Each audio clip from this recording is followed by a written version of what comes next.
manalangin, manalig at magtiwala.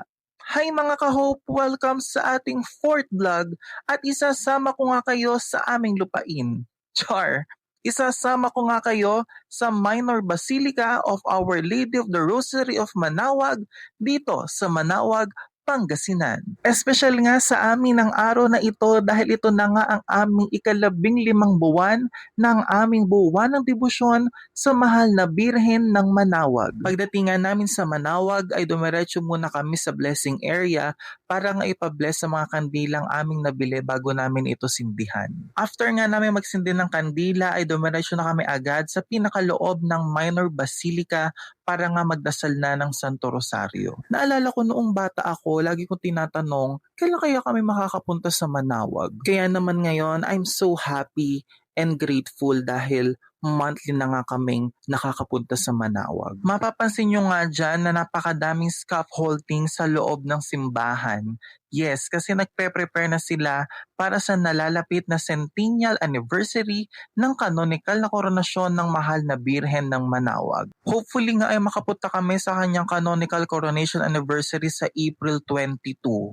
Kasi gusto kong makita yung reenactment tsaka yung enthronement niya. Kasi 'di ba, why not? At sa part nga na yan ay paakyat na ako sa kanyang kamarin. Kapag nga nakita nyo na yung mga railings na parang sasakay kayo ng Ferris wheel, ay nasa tamang daan na kayo papuntang kamarin. Hindi sa dating daan. Char! I'm so happy nga that time kasi walang ibang tao doon sa kamarin, wala akong kasunod sa pila.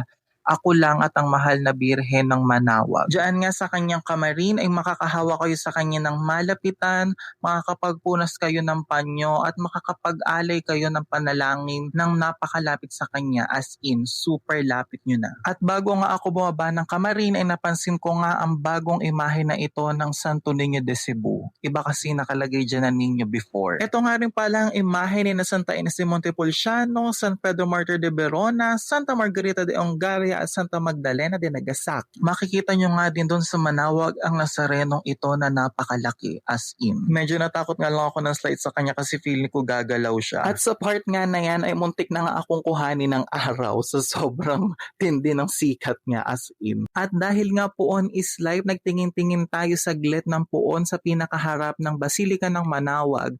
At kung mapapansin nyo nga yung kaninang Santo Niño na pinakita ko ay napaka-cute nun. Parang gusto ko siyang iuwi pero hindi pwede dahil baka mapagalitan na ako. Sa dami nga ng tindang puon dyan, kayo na lang ang magsasawa katitingin. Super. At doon nga sa kanilang kumpisalan ay makikita ninyo itong imahe ng Nazareno na parang gawa sa ivory at ang kanilang Mater Dolorosa. At huwag nyo rin palalagpasin na hindi kayo pupunta sa kanilang museum dahil nandoon ang ilan sa mga Dominican saints at ang napakagandang replika na ito ng mahal na Birhen ng Manaoag. At dyan nga nagtatapos ang ating vlog. Muli, ito ang inyong Kuya Maru na nagpapaalalang be hopeful and keep on praying. Mabuhay ang Birhen ng Manaoag! Viva Apo Bakit! Viva la Virgen! Bye!